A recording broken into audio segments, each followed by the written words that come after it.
Okay, for this part, we're just going to label the land features. We'll do a little bit of customization, but this is just more of an example of how you can do it. When you get into labeling uh, locations with various geographic sizes, things can get pretty crazy. So I'm going to teach you in another video in a week or so how to kind of draw points, lines, and polygons and put kind of those features on the map so that you can do sort of really customized labeling. It takes a little bit longer, but there's only so many things that you can do with the settings, and I'll explain in class why there's limitations. So here what we need to do is, again, go to properties and then labels, and then we're going to go to, we'll just turn them on first so that we can look at them.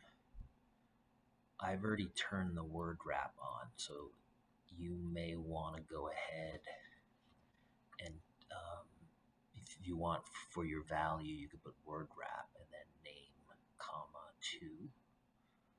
I've also made them brown, so you can go ahead under text, you can change your color to brown. I just don't want to get them mixed up with everything else. I want you to be able to see what they look like.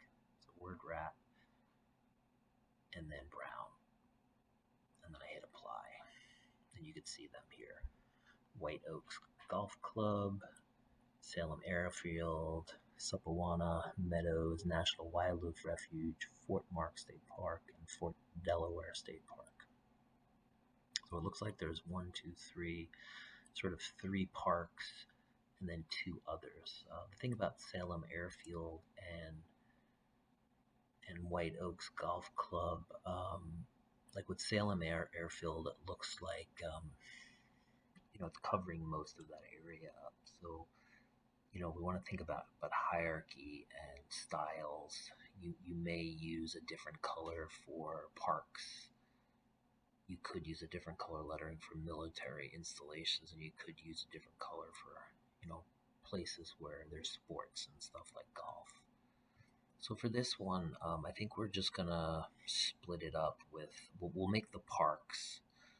I think we'll leave the White Oaks Golf Club and Salem Airfield alone, and we'll just change the parks a little bit. So in order to do that, like earlier, we're going to have to start doing our rule-based labeling.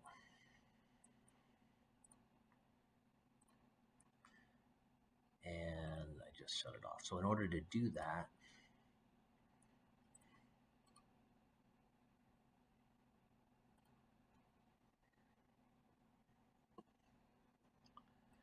so that is the one for everything being the same. So in order to get it to be slightly different, we would have to query out. So let me paste in some rules here. So what we're interested in is this rule essentially is a query. So what we could do is, if we want to find all of our parks, we'd have to set up a filter. So here we'd have to say, let's see, we have to find our field. So we have this name field.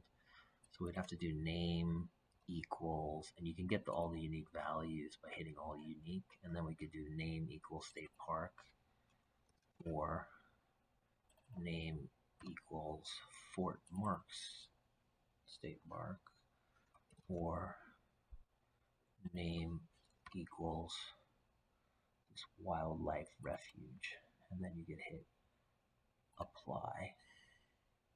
And then just to make sure that things are working correctly, we can make this slightly different. So let's make this an 8.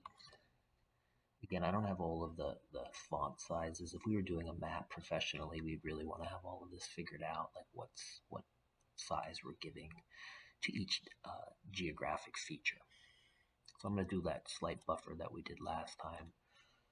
I'm going to do a 0.4 here. And I'm just going to hit apply, and we can see what happens here. And it looks like something isn't working.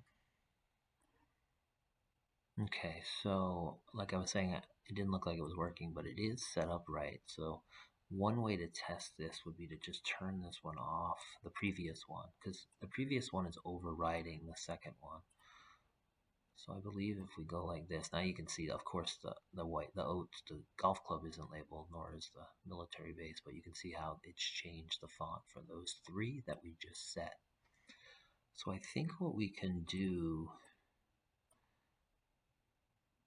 is, I'm just looking for a quick way. Maybe we can change the order of it and see if it works. It's still not working. Oh, I didn't turn it back on. Let's see. If not, we're just gonna have to write that filter fully. I was just hoping that we could get away with it really quick, but no, it looks like we're gonna have to write this filter. Not a big deal. So we're gonna have to add the other two features in there. So we just go to filter and we're gonna do Salem Airfield and Wild Oaks Golf Club. So we do the same thing. You go to fields, you find the field that you're interested in. Name, you can hit all unique values. Again, equals Wild Oaks Golf Club, or name equals Salem Airfield. Hit OK. Hit apply. And there you go. So this has a very specific, so if all national parks had specific, fonts across your map, and then we left Salem Airfield and Wild Oaks. And I also think it looks like a little bit of a smaller font. We can check that by, again, going back to the labeling features.